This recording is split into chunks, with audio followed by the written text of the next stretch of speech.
just poking the rest of these in.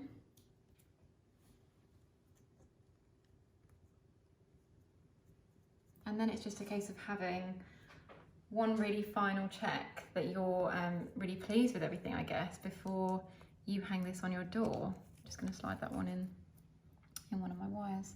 So yeah, I'm gonna have a little tidy, and then I'm going to talk to you about caring for your wreath.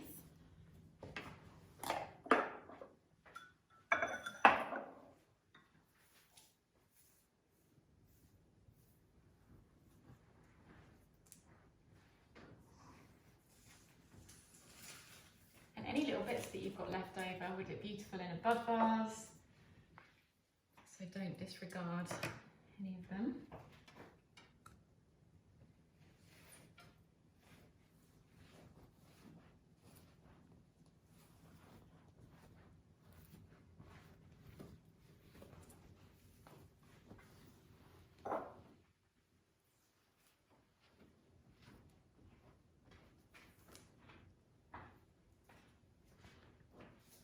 So obviously we have our top of our wreath over here.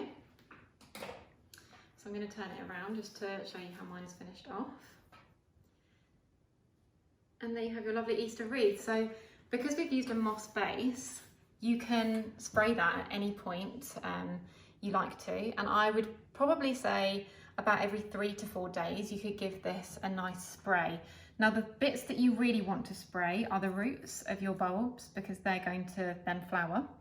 So make sure you give them a good spritz. Try and avoid getting the actual flowers wet. The foliage will be fine.